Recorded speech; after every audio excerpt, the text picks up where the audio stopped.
Hi, I'm Nikki. In this semester at Baylor University, I had the opportunity to take Neuroscience 3375, Sleep. Although the name suggests it, there is no sleeping going on in this class. However, we did learn a lot about the mechanics behind sleep, and we read a lot of research in regards to sleep. And by a lot, I really mean a lot. Like, I almost ran out of my paw prints, and that's not easy to do. It's like 800 pages. Out of all the studies, one study in particular really stuck out to me, and this is the study by Chang et al. This study was published in 2015, and it was in regards to light-emitting e-readers and how they negatively affect sleep, circadian timing, and next morning alertness. I found this study so interesting that I decided to replicate it for myself. For my study, I had 3 participants. I was supposed to participate myself, but I ended up with a sinus infection. Ugh. During my study, all participants were instructed to keep a sleep diary for both the morning and the evening.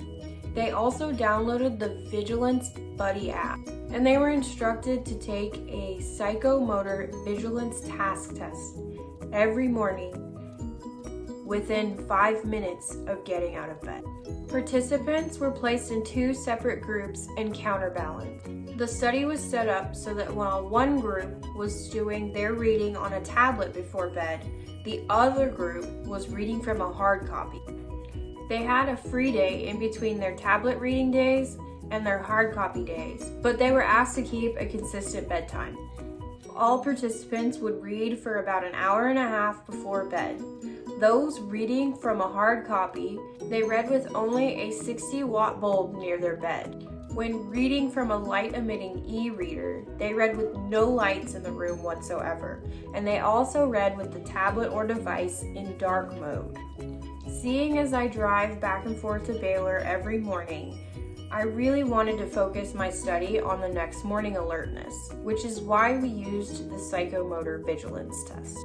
Before I get into the results of my study, I really should go over what a psychomotor vigilance task is. Psychomotor vigilance tasks, or PVTs, measure user response times to randomized visual stimuli. All of my participants used the Vigilance Buddy app, which was available on both Google Play and the Apple App Store. For this app, alertness is measured by how fast in milliseconds you tap the screen when presented with a visual stimulus. It also measures how many times you produce a false positive, which means you tap the screen when there was no visual stimuli. Now that we understand how the task works, why don't we get into the results?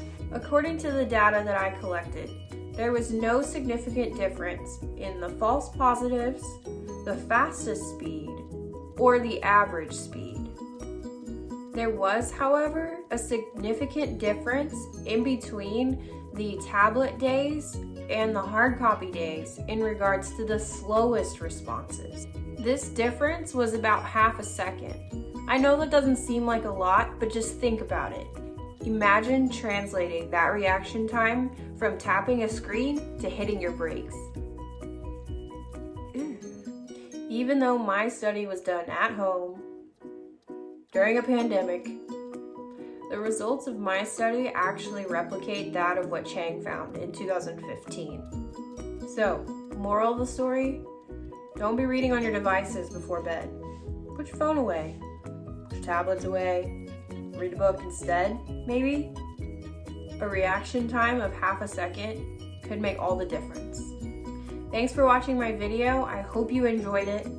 Please let me know in the comments below what you found most interesting about my replication study.